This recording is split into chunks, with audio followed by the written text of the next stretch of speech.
भारत की लगभग 33 निजी व सार्वजनिक कंपनियां तथा कॉर्पोरेटिव मिलकर हर साल 24 से 25 मिलियन टन यूरिया का उत्पादन करते हैं और 9 से 10 मिलियन टन यूरिया का निर्यात किया जाता है।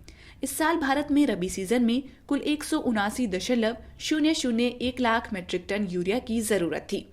वहीं इस सीजन के लिए 60.862 lakh metric ton nitrogen, phosphorus, potassium और सल्फर की जरूरत थी।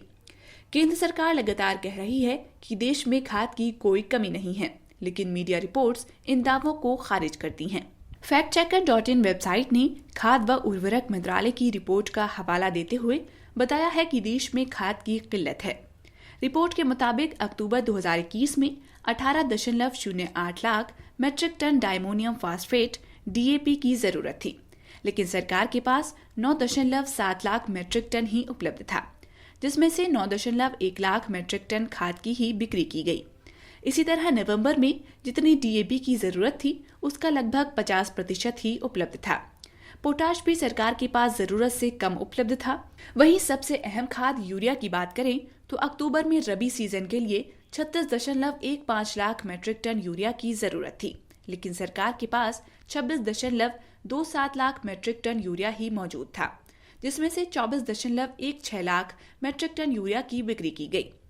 मीडिया रिपोर्ट्स के मुताबिक अंतर्राष्ट्रीय स्तर पर खाद के दाम में इजाफा, कोविड-19 के चलते खाद बनाने में इस्तेमाल होने वाले कच्चे माल का उत्पादन कम होने और आयात में पेचीदगी के चलते देश में खाद की किल्लत हो रही है। हालांकि खाद की किल्लत केवल भारत तक ही सीमित नहीं है। समाचार वेबसाइटों की माने तो बहुत सारे देश खाद की कमी से जूझ रहे हैं।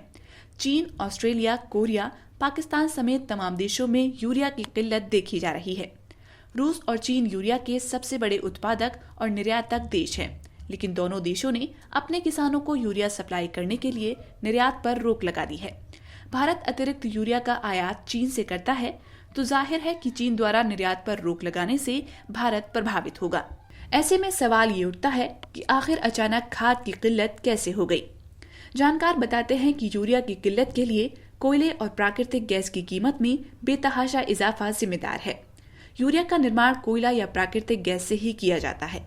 बताया जाता है कि प्राकृतिक गैस या कोयले से तैयार होने वाली गैस को पहले अमोनिया में तब्दील किया जाता है, इसके बाद इसका इस्तेमाल संश्लेषित यूरिया में किया जाता है। चूंकि कोयला और प्राकृतिक गैस के दाम बढ़ गए तो वैश्विक कंपनियों ने फर्टिलाइजर्स का उत्पादन कम कर दिया, जिसके चलते वैश्विक स्तर पर खाद का संकट पैदा हुआ। बिहार में खाद की जरूरत और आपूर्ति। बिहार के कृषि विभाग ने रबी सीजन के लिए 45.10 लाख हेक्टेयर में बुआई का लक्ष्य रखा है।